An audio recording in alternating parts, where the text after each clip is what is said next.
Hello, and welcome back to the Great Writers Steal online podcasty type initiative. Today, we are going to cover great opening passages.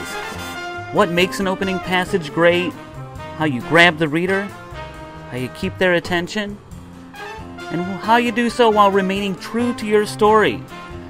I'm going to go through some examples from Best American Short Stories 2012. It's a book that you should have on your shelves. If not, I don't know why. They're the best. They're the best. So, kick back, pour yourself a colored teeny, and prepare for some knowledge. Here we go. Your opening passage should do a number of things. First of all, you need to establish your characters, even if there's only one. Who's going to be in this story? Maybe a little bit of what they want, the stakes that they're going to have to deal with in the story. Next, you have to establish tone. Is this going to be a happy story, suspense, thriller, science fiction, romance? Give us a little bit about what this story is going to be like, the journey that you're going to take us on in the course of the narrative. Then you also have to establish the kind of diction that you're going to use, which ties into tone. If it's a first-person story from a well-educated person, you might have a higher diction with bigger words, more complicated sentences. But if it's a first-person story from someone who may not be as educated, you're not going to break out those SAT words that we all know and love.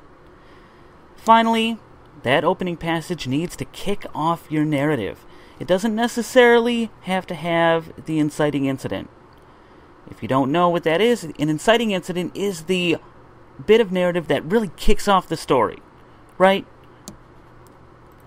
If you're a Harry Potter fan, then you know that the inciting incident of the whole Harry Potter saga, at least the books, is when Hagrid comes to tell Harry who he is and where he's going to go on the hero's journey. Most of all, the opening passage of your story should give the reader the feeling that you are there with them. You're pulling up a chair, maybe you're spinning it around so you can sit down backwards in the chair, and you're telling them, look, I got a great story I'm going to tell you. There's a lot of cool characters, a lot of cool things happen, you're not going to believe this story. Your opening passage needs to get that across. So let's look at some examples. Go ahead and take out your book, 2012 Best American Short Stories. Have you got them? Alright, I'll give you a second. Okay, got it? Alright. Open up your hymnal/short story book to 196. Eric Puchner's Beautiful Monsters. The opening passage? The boy is making breakfast for his sister. Fried eggs and cheap frozen sausages furred with ice, when he sees a man eating an apple from the tree outside the window. The boy drops his spatula.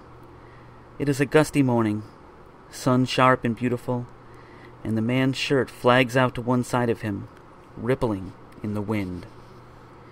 The boy has never seen a grown man in real life, only in books, and the sight is both more and less frightening than he expected. Okay, so, how does Mr. Puchner establish character? Boom. Right there. The boy. First two words of the story. Notice that he doesn't give the boy a name. And throughout the story, the boy doesn't get a name. He's just the boy. That kind of generic nature puts you at kind of a distance from the character. But because it's a boy, we know he's young, we have some kind of empathy for him. Then we see a man. Just a man. No name. Again, generic. These are the characters. What are they doing? The boy is making breakfast for his sister. The man is trying to get a meal for himself. And this is an odd kind of story, right? The story's great. Perfect for Father's Day, which happens to be tomorrow as I record this. It's an odd kind of tone, isn't it? The boy is making breakfast, right? The man, even though it's a sun-sharp, beautiful morning, the boy's never seen a man.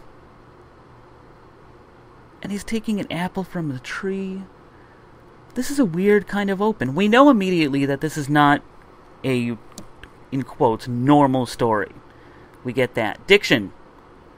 I love that little that short little sentence in the beginning. The boy drops his spatula. Descriptive sentence, boom, we know it's a shock. We learn later in the story that it's not just the shock to see anyone in the backyard, it's a shock to see a man at all. It's also a very matter-of-fact kind of diction in the opening of the story. There are a couple adjectives in there, but just very descriptive. Mr. Puchner knows that he needs to establish the world in a clear way because the world is slightly different from our own. Does this opening passage kick off the narrative? Absolutely. The inciting incident is when the boy sees the man. The first time he's seen a man. A grown one in real life, as Mr. Puchner says. So, from here, the whole story takes off as a result of the boy seeing the man.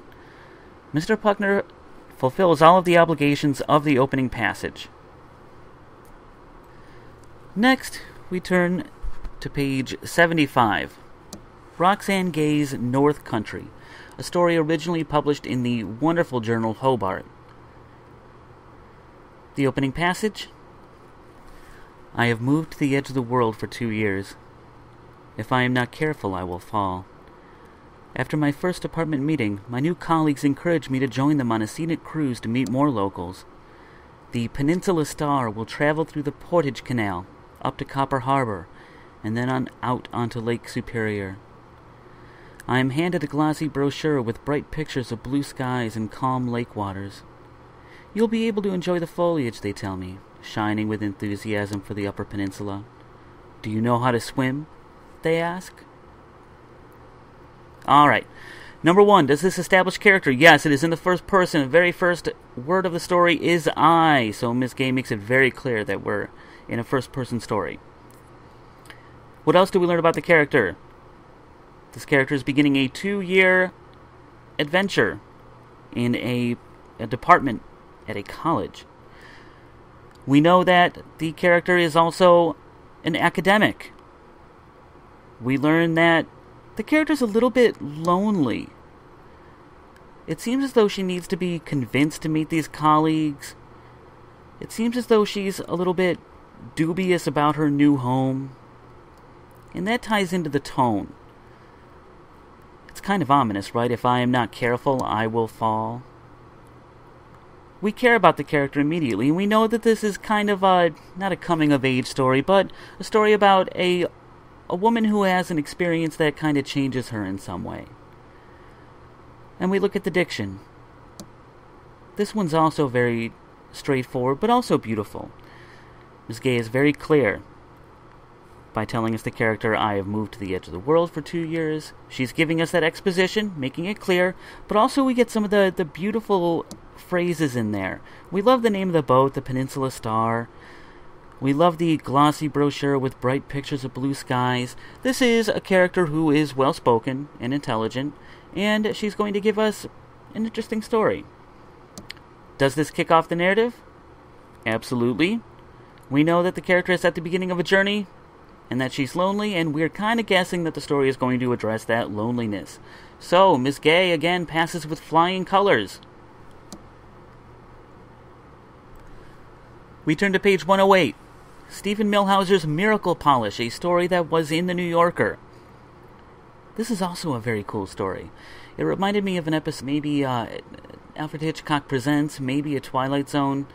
A very suspenseful, taut, meaningful story that I liked a lot. Let's check out the opening passage. I should have said no to the stranger at the door, with his skinny throat and his black sample case that pulled him a little to the side, so that one of his jacket cuffs was higher than the other.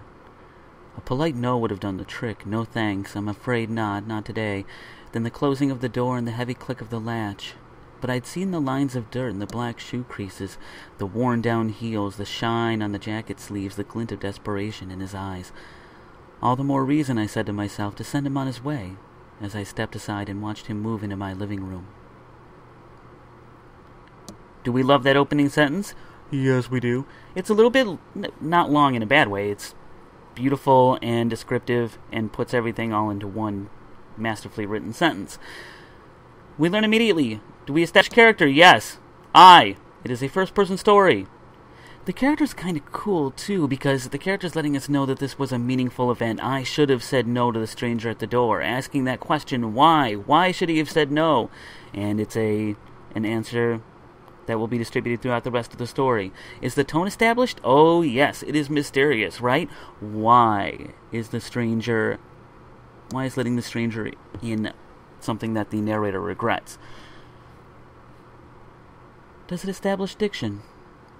Yes, the rest of the story is going to be beautiful, it's going to be meaningful, and that requires Mr. Millhauser to use a great deal of beautiful and powerful language. So that all makes sense. And does it kick off the narrative? Absolutely. That's your inciting incident. The whole story starts as the character, the peddler character, arrives at the door. After that, everything has changed for the narrator. Has Mr. Millhauser given us reason to read on? Absolutely. Next up, page 97. Mike Meginnis's Navigators, another story that was published in Hobart. One that also kind of meant something to me because it reminds me a little bit of my own relationship with my father. And I also point out, according to Mr. Meginnis's Twitter feed, today is his birthday as I record this on June 14th. So, happy birthday, Mr. Meginnis. Here's the opening passage. After they found the metal boots, but before the dirt clod, Joshua's father bought graph paper at Walmart. Unfurled and pinned on the wall where his mother's family pictures had once hung, it stood 6 feet high by 7 feet wide. The paper was hung in 3 rows, each printed with thousands of small gray squares. If Joshua crossed his eyes, the squares seemed to rise from the page. He crossed his eyes and then uncrossed them, watching the squares rise and fall. "It's time we started a map," his father had said, "or we'll never finish this game." I love the way that Mr. Meginnis establishes the characters in Navigators. We know that it's a third-person story immediately after they. We learn the character's name, the younger character's name, Joshua. We learn that Joshua is younger. He's not an adult. His father, it's not an adult father and an adult child. So we're in the mindset of the child already. We also know that the father is participating in something that the child cares about. So it's kind of a happy tone, but it's also really sad. His mother's family pictures had once hung. That detail gives us a really powerful punch to let us know that something is a little bit wrong in this family. That helps us establish tone as well. So, something may be going on with the mother. But also, it's a happy tone because he's collaborating with his son to try to win a game that I wish I had played. Legend of Silence. Does the diction of the first passage match that of the story? Absolutely. You have a little bit of poeticism, but you also have very clear description, which characterizes the story. And does this kick off the narrative? Yep. How can you tell? Because the rest of the story is about the father and the son and their relationship to the game. So we have the game in that very first paragraph. Last but not least, turn to page 281 for Kate Walbert's M&M World, another story from that venerable place of fiction, The New Yorker. The opening passage. Ginny had promised to take the girls to M&M World, that ridiculous place in Times Square they had passed too often in a taxi, Maggie scooting to press her face to the glass to watch the giant smiling M&M scale the Empire State Building on the electronic billboard and wave from the spire, its color dissolving yellow, then blue, then red, then yellow again. She had promised.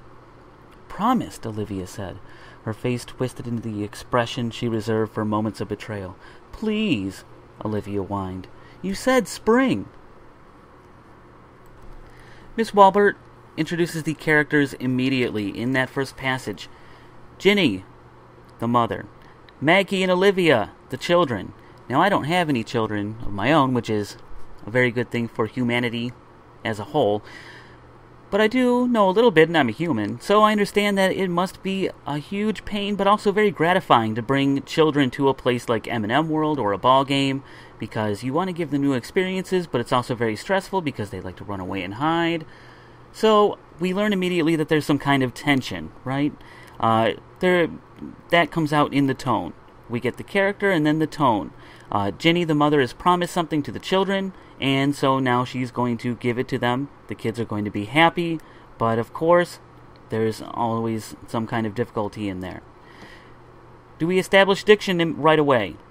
Yes, the sentences are very professional and clear and descriptive. The third-person narrator takes some kind of distance from the characters, and we know there are going to be some beautiful sentences in the story, but there are also going to be some powerful thoughts in the story because the narrator already has access to the characters. Does the story kick off the narrative?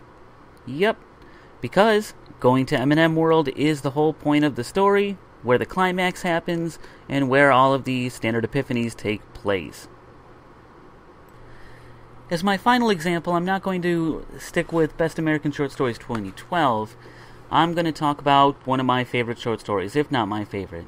If you read my essay about T.C. Boyle, you'll know that I have a very interesting relationship with the story The Love of My Life. Originally published in 2000 in The New Yorker, that story knocked me out. I was at a thruway rest stop near Buffalo, either on my way back to Ohio or coming from Ohio, I don't recall. But what I do recall is reading that story and having my heart wrenched, but also my faith in humanity restored in a very strange way, in a way that only a writer like T.C. Boyle can do. It gets you from the opening. They wore each other like a pair of socks. He was at her house, she was at his. Everywhere they went, to the mall, to the game, to movies and shops and the classes that structured their days like a new kind of chronology, their fingers were entwined, their shoulders touching, their hips joined in the slow, triumphant sachet of love. My goodness, isn't that beautiful? Oh, the characters are established, right? These two people. He doesn't even differentiate between them because they're supposed to be so together, which is also a reflection of the sadness of the end of the story. It establishes the tone. Oh, this is a beautiful, idealistic tone. A story that confronts how the world is different from what we want it to be. The idealism that we all have as young people. The diction. Oh, just beautiful sentences to reflect the beauty of the love and emotion in the story, but also the sadness and deep regret that you have at the end of the story. And does it kick off the narrative? Oh, it's getting there. It's the love of the two characters that leads them to make I guess you could call it a mistake, that leads them to make other mistakes, including that big mistake at the end of the story. In case you hadn't noticed, I'm trying not to release any spoilers, because if you haven't read the story, you should run out immediately and read it. It's in two of his collections. It's on the New Yorker website. Go check it out. I hadn't expected to do this, but I'm thinking about it and it seems appropriate. Let's see if I follow my own rules. I had a story called Something Like a Sin published at Go Read Your Lunch. A very cool alternating current press endeavor. It's a cool story I wrote while I was at Ohio State. I like it a lot. You may or may not. It's America. That's cool. If you don't like it, don't leave a comment. Come on, we can't be jerks here. Let's see if I follow my own rules in terms of the opening passage of my story. Like most bum decisions, I agreed to go to Transformation Baptist while I was 4 beers lit. I was flush from some unexpected overtime working construction on a new development outside of Cato, so I was drinking Guinness, not my normal domestic swill. Luke was a sheetrock guy, so the invitation was one of those slick inevitabilities. It's all a script, you see. You're standing on tamped, cat-tracked earth, leaning against a temporary chain-link fence at the end of the day. You ask about kids if you have them, sporting events, plans for the weekends and such.